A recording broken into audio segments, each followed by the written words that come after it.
o quanto o sono de má qualidade impacta na saúde do seu coração. Eu sou Luciane Zufo, especialista em sono, e hoje nós vamos falar sobre sono e doenças cardiovasculares. E para falarmos desse assunto, nós temos a honra e o prazer de receber Dr. Rizieri Gomes, cardiologista, e que promove saúde, que promove qualidade de vida, que fala muito pra gente sobre qualidade de vida. Dr. Rizieri, é um prazer, é uma honra. Muito obrigada pela sua disponibilidade de estar aqui conosco para tratarmos de um assunto tão importante, tão relevante à população, que é o sono e o coração.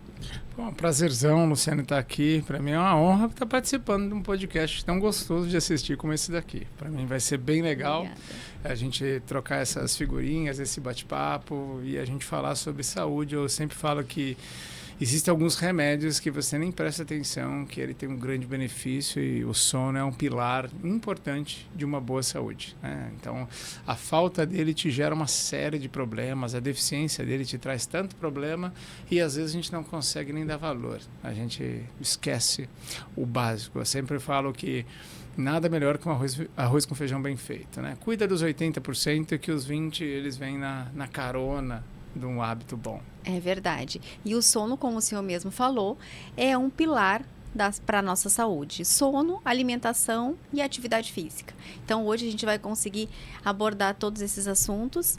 E nós estamos no mês o Setembro Vermelho, né? É um mês dedicado à conscientização, à prevenção das doenças cardiovasculares, né?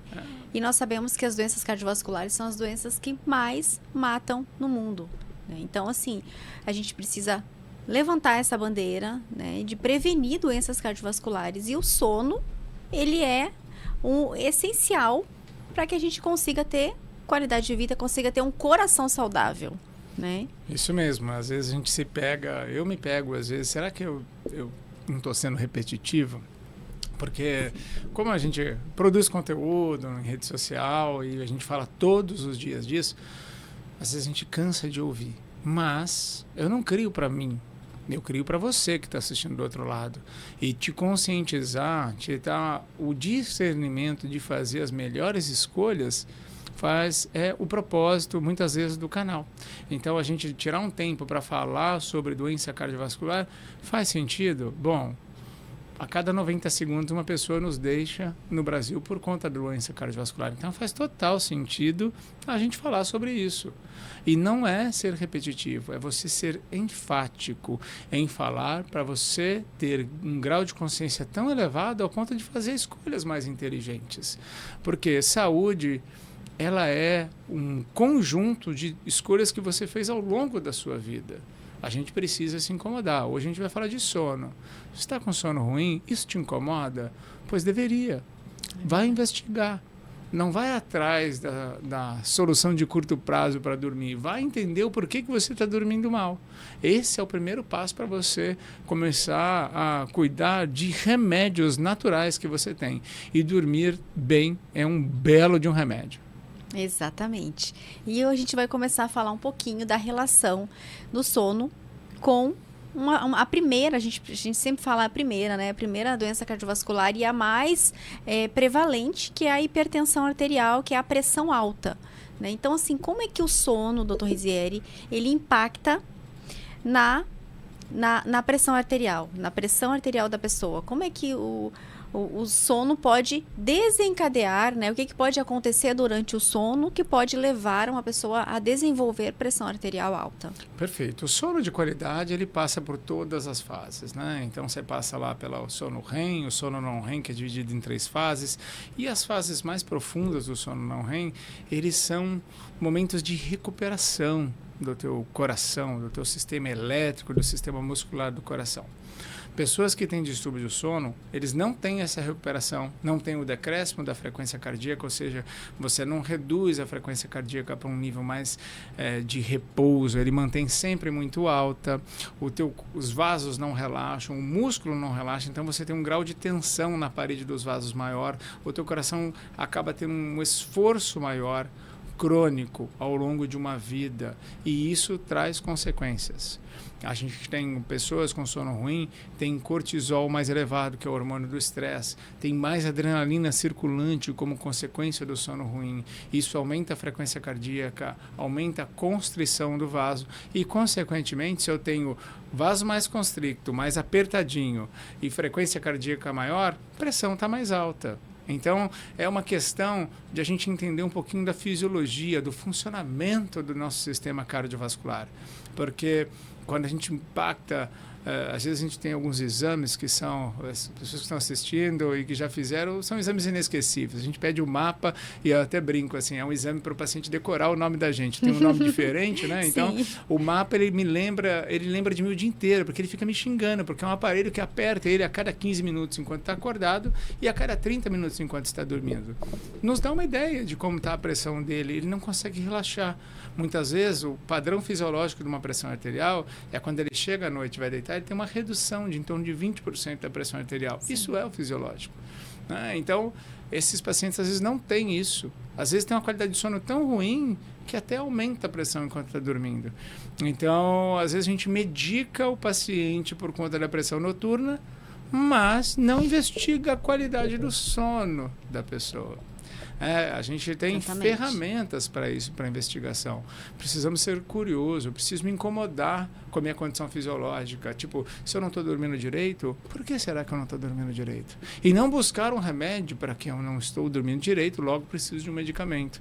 Mas a gente descobrir a causa desta alteração. É a ansiedade, é o nervosismo, a minha mente não desliga. Existem diversas táticas que a gente pode utilizar para melhorar a qualidade de sono. Mas a consequência dessa qualidade de sono ruim, cronicamente, é aumentar, sim, teu risco de doença cardiovascular. E a hipertensão é um dos grandes fatores. E a gente pega ali, sabe o que é interessante? O sono ruim é uma das principais causas, colado com a ansiedade, para oscilação de pressão arterial. Sim. Então, durante a noite. Durante a noite. E quando você não tem um sono reparador, o que acontece ao longo do teu dia? Então, é um conflito gigantesco. Sim. E, às vezes, banalizado, tanto o diagnóstico como o acompanhamento.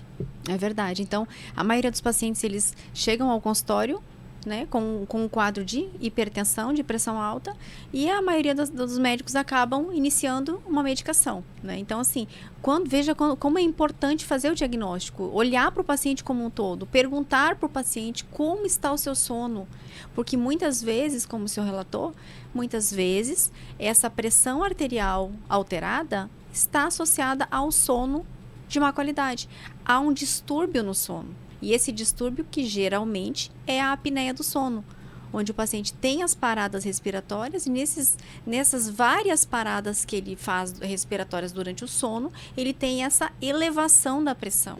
Então, assim, é extremamente importante. Eu vejo muito no consultório, quando o paciente vem tratar a apneia do sono, ele fala, eu estou hipertenso, eu acabei de descobrir a pressão alta. Então, descobriu a apneia do sono. Ou seja, é bem provável que a apneia do sono está causando aquele aumento, aquele descontrole da pressão arterial durante o sono. Porque geralmente esses pacientes, eles vêm com a alteração da pressão noturna, né?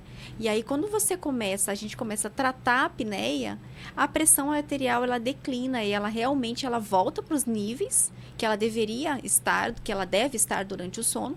Então ela tem essa redução de 20% e o paciente volta a ter uma pressão arterial normal. Ou seja, quem estava causando essa pressão arterial alta era a apneia. Por isso que a gente sempre tem ali, né? Existe hoje a medicina do estilo de vida, que existem perguntas importantes, né? Um deles é a tua qualidade de sono. E às vezes a gente, como médico, passa desapercebido. Acaba passando, né? Passa desapercebido. Quando a gente pega a diretriz de hipertensão, o tratamento de uma hipertensão, de um pré-hipertenso ou hipertensão estágio 1, não é tratar com medicação.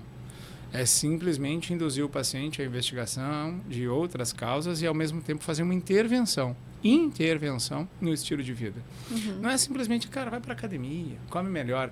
É você, cara, vamos ter um acompanhamento nutricional, vamos melhorar teu estilo de vida, vamos investigar sono, vamos tentar controlar peso, redução de circunferência abdominal. Isso é intervenção no estilo de vida. Sim. Só que a maioria não está disposta a fazer intervenção. Sim. A maioria quer a solução de curto prazo.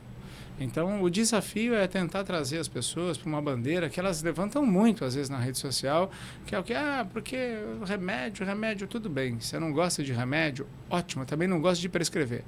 O quanto você está disposto a mudar o teu estilo de vida para não precisar de medicação? E eu sempre falo, na hipertensão, quanto pior o paciente, mais esperança a gente vende. Você chega fumando, bebendo, acima do peso, sedentário, se alimentando super mal, com sono ruim, olha quantas oportunidades de melhoria você tem. Agora, se você chegar já todo estável, com a vida toda redondinha, hipertenso, infelizmente o remédio será companheiro da tua vida. Então, o que a gente precisa desconstruir? A aversão à medicação, porque a gente acabou de falar logo no início que a hipertensão é a principal causa de doença cardiovascular fatal, e ela continua sendo. Por quê? Porque não dá sintoma. E se não dá sintoma, eu consigo baixa adesão no grau de consciência que você tem que tomar um remédio para o resto da tua vida, para uma doença que você não sente nada. E às vezes o remédio te dá efeito colateral e você não conversa com o teu médico sobre efeito colateral. Você simplesmente abandona o tratamento medicamentoso. Então o desafio é, eu não preciso medicar todo mundo, mas a maioria não faz o que é preciso para não ser medicado. Sim. Então você acaba utilizando mais medicação do que deveria. Mas sim. porque o grau de consciência sobre estilo de vida ainda é muito baixo. Apesar de grau de consciência de sapiência, você sabe bastante, mas não está disposto a fazer o que é preciso.